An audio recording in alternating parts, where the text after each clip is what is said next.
বিসমিল্লাহির রহমানির রহিম। আসসালামু আলাইকুম। লাল শাক রান্না করব। হাঁড়িতে তেল দিয়েছি শুকনা মরিচ একটু কালো কালো করে ভেজে নিলাম।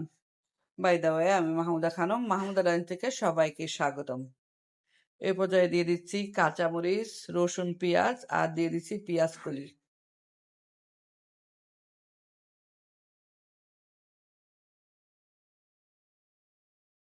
দিয়ে দিচ্ছি শাক।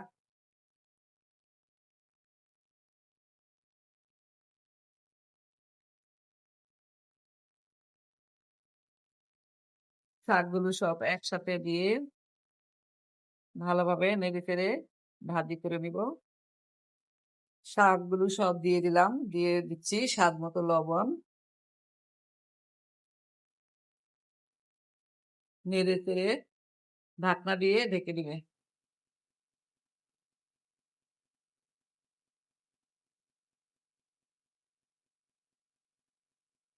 লাল শাক ভাজি করা অলমোস্ট ডান। এ পর্যায়ে দিয়ে দিচ্ছি ধনিয়া পাতা।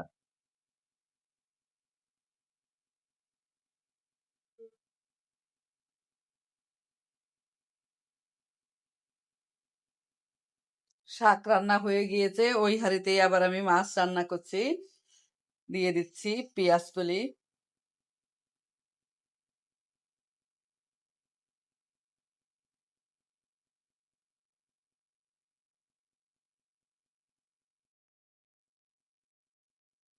ঢাকা দিয়ে ঢেকে দিচ্ছি।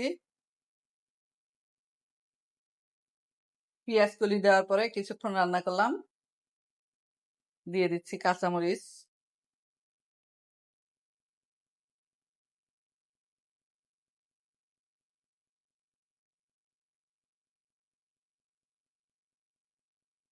দিয়ে দিচ্ছি ধনিয়া পাতা।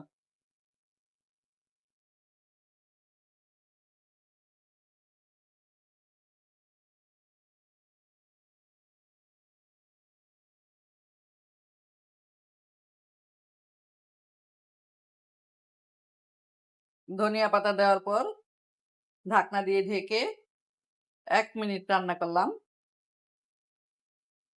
আলু, ধনিয়া পাতা, পেঁয়াজ পাতা দিয়ে মাছ রান্না অলমোস্ট ডান। সবাই ভালো থাকবেন, সুস্থ থাকবেন। ফিরে আসবো নতুন কোনো রেসিপি নিয়ে। আল্লাহ হাফেজ। আসসালামু আলাইকুম।